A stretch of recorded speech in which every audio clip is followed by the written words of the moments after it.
ang aton nga BCPO City Director Colonel Noel Alinio. Colonel Alinio, this is Radyoman Johnny Bigay and Radyoman Sir Santillan.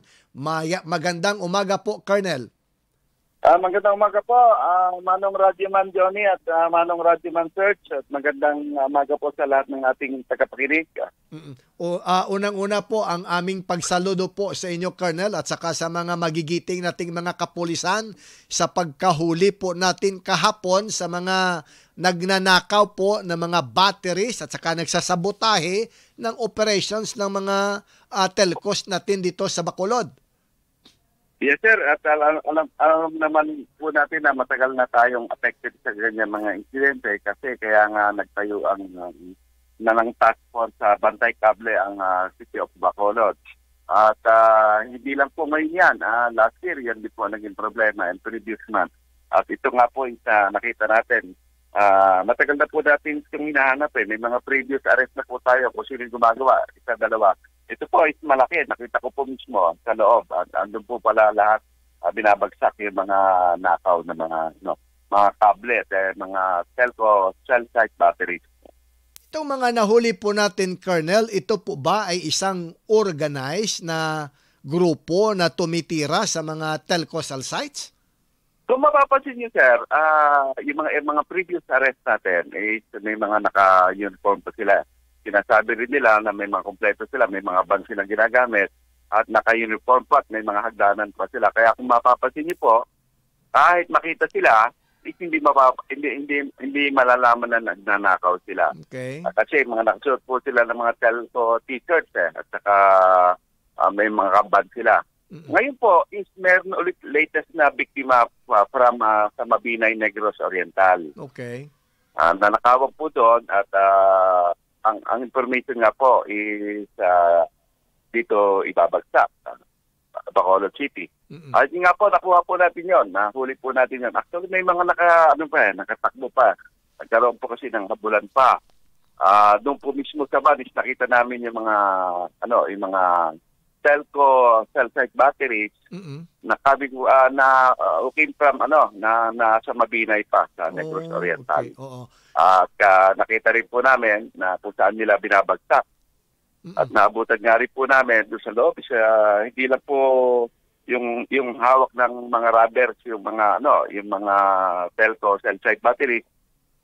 Marami pa po sa loob. Ibig sabihin, marami na po previous na mga na insidente na doon talaga binabagsak. Marami po kami naabutan doon. Marami po. At kasama po namin yung Globe and Smart representative. Oo. So ang modus po nila, Colonel, nagpapanggap po sila na mga contractors or outsource na mga employees ng mga telco na nagme-maintain din kung minsan na mga cell sites sila. At the same time, yung nag-i-install mismo ng mga kable at saka nag-i-install ng mga connection sa mga subscribers ng mga telcos, Colonel.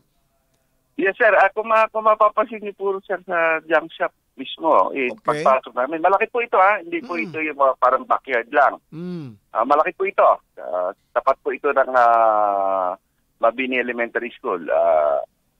Ngayon, pagpasok po namin doon, marami po kaming mga iba-ibang, bukod sa mga yung mga usual na bote garapadyaryo na nakikita natin sa junk shop, ito po, makikita namin yung mga yung mga copper wires, mga nasunog na. Ibig sabihin, ito na yung mga finished product na pagkatapos nakawin, isinusunog nila para makuha po nila copper. At marami po sa loob yung mga nakita namin, cell site batteries na may mga tatakpan ng smart yung iba. So in other words, itong grupo na ito, Colonel, parang makonsider po natin ito na pinakapuno po ng organized na grupo na ito ng mga nagnanakaw ng mga batteries at saka mga kable ng telco. Yes, sir. Kung sabi niya according sa sa initial na tactical interrogations, hindi lang po itong tatlo na to ang Okay. Marami po silang bumaba rito. Yung mga iba nakatakbo pa iba. Ayun nga at sinusundan po natin. Kasi may nag-follow up pa kami. May mga binanggit ko na may possible na makita pa yung mga ibang kasama.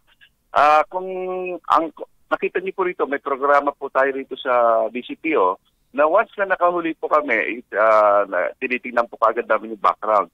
At meron pong existing warrant pa isa eh. Okay. Meron po existing warrant na meron po siyang warrant na sinerve po din po namin. And others is mga mga surrendering ng illegal drugs. Okay. Sinong may-ari po, Colonel, ng parang pinaka-warehouse po nila? Tinitignan po namin yung sa investigation.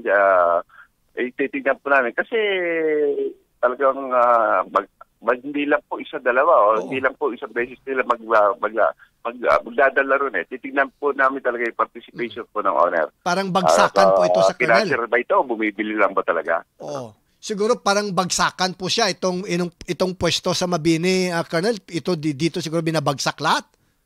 Yes sir, kaya nga sabi ko na hindi lang ito yung parang backyard lang eh. Malaki po ito talaga. Pagpasok mo, maluwag po itong compound niya na junk shop. Usually, di ba, makakita tayo na para makikita mo, bote garapa. Hindi eh. Andito po namin nakita lahat yung mga cell site batteries na. Ito pa, yung ultimo yung victim pa is from Negros Oriental dito. Pupunta. Dito na lang pupunta. Oo. So, Colonel, magkano pong estimates natin na worth o presyo ng mga telco equipment na na-recover doon kahapon sa bagsakan nila? Yes sir, ito po may nakita sila na mga parang yung meron kasi kasama ng Globe na ito po may mga telco representatives kami kasama at inano nila na property po nila yun eh. Sa kanila po yung mga yon na matagal lang mga nawawala. Mga magkano pong estimates ng mga presyo nito, Colonel, yung mga nakaw na mga... may nakita po sa yung sa kahapon ay may nakita pong other 136 units po ng telco batteries pa nasa loob. Okay. So we understand 136, marami po 'yun. Marami po 'yun. So yung isang unit daw ng battery, Colonel, nagkakahalaga ng 100,000? According to them, ang bilihan po nun ay 80 to 100,000. So, yun po yun. Tapos, ngayon, tinatanong kung ano pinaggagamitan. Pwede rin po kasi, according to them then, is pwedeng sa solar. Okay. Pero may mga reported po, Colonel, may mga blatter po ba? May mga nagpa-record po ba ng mga telco cell sites dito sa atin recently na nawala ng mga batteries? May mga previous na report pa po nung wala pa po ako, may mga incident na po ganyan. Kasi dito, kung mapapasin, ang dami na ito eh. Ibig sabihin, hindi lang po dito sa Bacolod sigurado ito. Kasi kita nyo, from Mabinay, Negros Oriental is nawalan sila ron. Tapos dito nakitang binabagsak. Actually, pumunta po rito yung yung chief of police mismo ng Mabinay, nakaya at sila po kasi ang magpapandol sa tatlong nakuha po namin. Okay. So, tatlo lang ang nahuli pero marami po silang mga kasabwat, Colonel. Yun po. Kasama po yun sa gagawin namin interrogation sa kanila. Sino pa yung mga yan? Sigurado, may mga, may mga financier. Sino pa yung mga protector pa nila.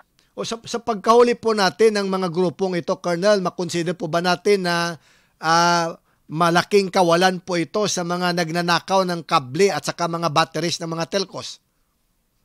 Yes, sir. Kumamin niyo, sir, bago ako rito, pinatawag ko po ito mga junk shop owners. Yes. Sabi ko, it's time na i-meeting natin.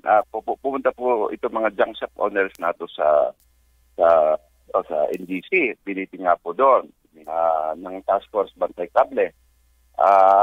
Kaya nga sabi namin, nag-warning pa kami. Sabi ko naman sa kanila, is pag kami nung may mga, alam nyo naman ang sitwasyon natin dito, na marami nang affected, hindi lang dito, kako napabalita na ba natin na marami rin nakawan sa iba, yung mga copper wire, cables. Sabi ko naman, pag alam nyo naman yung mga nakawat hindi, pwede ba i-report nyo sa amin? Itong junk shop owner natin, hindi man lang nag-participate. At doon pa natin nakita, na hindi lang dito sa Bacolod may nawawalat, binibili niya, pati doon pala sa ibang probinsya na hindi man lang siya wala talaga siya ang gawa niya. Kaya nga imbestigahan namin hanggang saan ba yung participation niya. Ano ba siya, bumibili lang, nagpipinance ba? Sama po yun sa investigation na ginagawa po namin. So kakasuhan din siya, Colonel, itong may-ari ng bagsakan na ito? Yes, sir. At talagang hindi po kami papayag na hindi makasuhan dito, sir. Pag-uusapan namin ng legal bill dito. Kasuhan po namin ng anti-fencing law. Kung ano pa yung pwede pang appropriate charges na ma-file po sa kanya. Oo. Sa ulitin, Colonel, congratulations po. Saludo po kami at sa mga kapulisan natin, keep up the good work, sir. Yes, sir. Manong Jonet, Manong Serge. Yes, sir. Makakaasa po kayo.